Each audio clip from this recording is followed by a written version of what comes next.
शक्ति एकत्रित हुई है समझौता के न्याय के लिए, अन्याय के ऊपर जीत के लिए यहां पर एकत्रित हुए हैं। चर्रे को चट्टान बना दो, वैशी को इंसान बना दो और एक थाली में खाए हिंदू मुस्लिम, ऐसा हिंदुस्तान बना दो, ऐसा हिंदुस्तान बना दो। साथियों, एक वाक्य याद दिलाना चाहता हूं। मीणा समाज के समरावता गांव पर जो अत्याचार हुआ 1750 में, सवाई जय सिंह द्वितीय ने जब अश्वमेध यज्ञ किया तब उनको विष्णु वरदराजन की मूर्ति चाहिए थी, जो मूर्ति चेन्नई में थी। तब जयपुर के हीरा मीणा को जयपुर के राजा ने कहा कि मीणा सरदारों, वो मूर्ति लेकर आओ, मुझे यज्ञ करना है। जब हीरा मीणा अपने सिर्फ 11 मीणों को लेकर चेन्नई तक जाकर भगवान विष्णु की के साथ गिरा दे, उसको हरा कर रख दे। मैं कहना चाहता हूं राजस्थान के मुख्यमंत्री से कि आने वाले समय में जाग जाए। यह सर्व जाति और 36 कौमों का मंच है।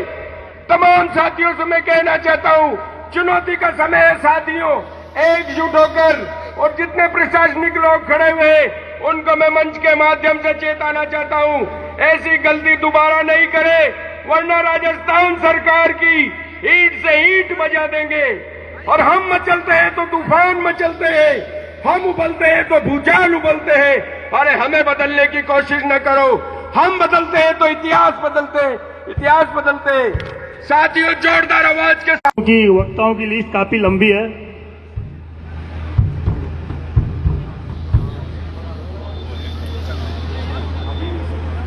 सम्मानीय मंच, आज के समरावता गांव और नरेश भाई को न्याय दिलाने के नेतृत्व कर रहे हैं हमारे आदरणीय पहलाजी गुंजल साहब, और सामने विराजमान युवा साथियों, बुजुर्गों, माता और बहनों, मैं आपसे कहना चाहूंगा, गुंजल साहब, मैं आपसे कहना चाहूंगा इस मंच के माध्यम से कि सामने बैठी हुई जो जनता आज ही आपके साथ लड़ाई लड़ने को तैयार है। मेरे भाइयों, ऊंचा हाथ करके कह दो, आज हमको लड़ाई लड़नी है। हमको कोई सी भी अगली तारीख को हमको इंतजार नहीं करना। अगर नरेश भाई को नई साल में आपको मिलना, जय भारत। उद्बोधन की अगली कड़ी में संतोष जी शर्मा साहब, जो बूंदी विधायक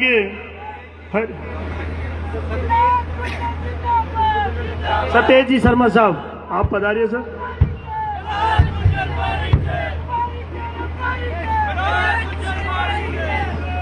मंच पर विराजमान हाड़ौती के लाडले नेता और हमारे सबके मार्गदर्शक परम आदरणीय पहलाजी गुंजल साहब, सम्मानित मंच और यहां सामने बैठे मेरे सभी पिता तुल्य बुजुर्गों, नौजवान साथियों, दोस्तों, आपको ये भली भांति परिचित है कि आज का ये महापंचायत का कार्यक्रम जुल्म, अन्याय और अत्याचार के खिलाफ आवाज उठाने के लिए, आवाज बुलंद करने के लिए आज हम सब यहां पर एकत्रित हुए हैं। जब भाई नरेश मीणा ने उस उपखंड अधिकारी के संविधान के खिलाफ कार्य करने पर हाथापाई की और उसके बदले में राजस्थान की सरकार ने भाई नरेश मीणा को जेल में डाल दिया, और न केवल जेल में डाला, समरावता गांव में जो आतंक और भय का जो तांडव मचाया इन्होंने उस रात को, उससे आप सब भली भांति परिचित। गुंजल बड़े भाई की भूमिका में नरेश मीणा के इस आंदोलन का नेतृत्व करने के लिए आगे आए, और जिस प्रकार से गांव गांव, गली गली घूमकर एक अलग जगह रहे इस जन आंदोलन को करने के लिए, मैं पहलाजी भाई साहब का भी दिल की गहराइयों से आभार प्रकट करता हूं। मैं बहुत लंबी चौड़ी बात नहीं कहता, मैं तो एक बात और आपसे कहना चाहता हूं कि भाई नरेश मीणा,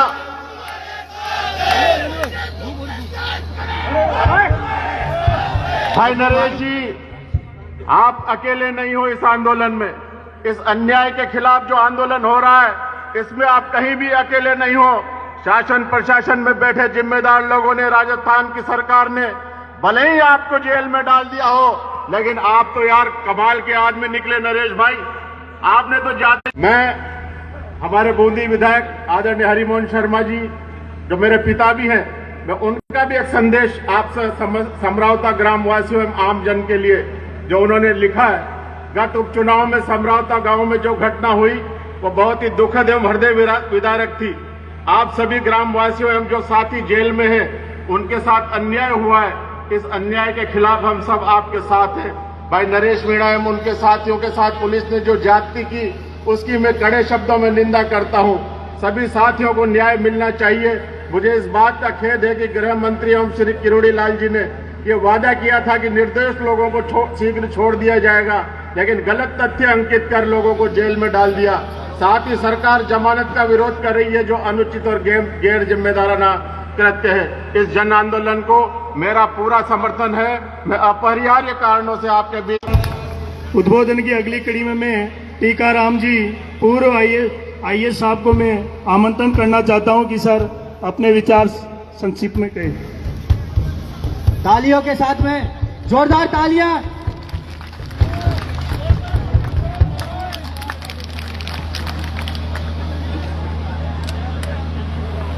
मंच पर उपस्थित सभी सम्माननीय व्यक्तिगण, मैं सबसे पहले श्री प्रहलाद जी गुंजल साहब को बहुत बहुत धन्यवाद दूंगा। उन्होंने जितनी कड़ी मेहनत करके आज इतना बड़ा ये जन आंदोलन खड़ा किया है और जिस उद्देश्य के लिए किया है आप सभी को वो मालूम है, क्योंकि सारे वक्ता उसके बारे में बोल चुके हैं। मेरा आपसे एक निवेदन है कि अगर आप नरेश को भगत सिंह की उपाधि देते हैं तो भगत सिंह को तो फांसी हो गई थी। क्या आप नरेश को फांसी दिलवाना चाहते हैं या निकलवाना चाहते हैं? निकलवाने का रास्ता हमको चर्चा करना है, पिछले लक्ष्य को प्राप्त करने का। लेकिन ऐसा नहीं है कि सरकार में सुनने वाले नहीं हैं लोग। मेरी जहां तक जिन लोगों से बातचीत हुई है उच्चतम स्तर पर, अगर हम सरकार को सही तरीके से हमारी बात पहुंचाएंगे, ये तो दबाव डालने का एक तरीका है, बहुत अच्छी बात है, क्योंकि किसी भी सरकार को जनता की आवाज सुनना ही पड़ता है। लेकिन हमको नरेश और उसके साथ जो भी भाई बहन, जो भी भाई उसमें बंद है जेल में, उनसे हमारी मुलाकात हुई। मैं पर्सनल रूप से उनसे मिलने गया और मेरी काफ़ी देर तक उनसे बातचीत हुई। और जहाँ तक जेल में उनके रहने का, खाने पीने का और स्वास्थ्य संबंधी चीज़ें हैं, उनमें किसी तरह की कोई कमी नहीं है। अच्छी तरह उनको रखा जा रहा है जेल में, किसी तरह की कोई यातना नहीं है, किसी तरह का उनके ऊपर कोई तंग उनको नहीं किया जा रहा है। हमको देखना यह है कि क्रांति आप किसके लिए करते हैं? क्रांति शांतिपूर्ण तरीके से, अपने लोकतांत्रिक तरीके से, कानूनी तरीके से बात को पहुंचाना, और सरकार में जो सुनने वाले लोग हैं और वो न्याय करने के लिए अगर उनका मानस बनता है तो हम जरूर उनसे बातचीत करने के लिए तैयार हैं। लेकिन जब तक सरकार इस बारे में अपनी स्थिति स्पष्ट नहीं करेगी, ये शायद इस तरह का जन आंदोलन हमारा जारी रहेगा। यही आज की इस भीड़ का एक तरह से मनोभाव का सवाल है। आप उनसे गाली गलौज ना करें, मेरा ये नम्र निवेदन है, क्योंकि कलेक्टर हो, एसपी हो, तहसीलदार हो, पुलिस हो, कोई भी व्यक्ति वो आसमान से नहीं आता, हमारे समाज से आता है। इसलिए गाली गलौज करना, अपशब्द बोलना, सरकार के खिलाफ अनावश्यक रूप से टिप्पणी करना, आप उसको एक शिष्ट भाषा में, एक पार्लियामेंट्री लैंग्वेज में अपनी बात रखिए। मेरा आप लोगों से नम्र निवेदन है।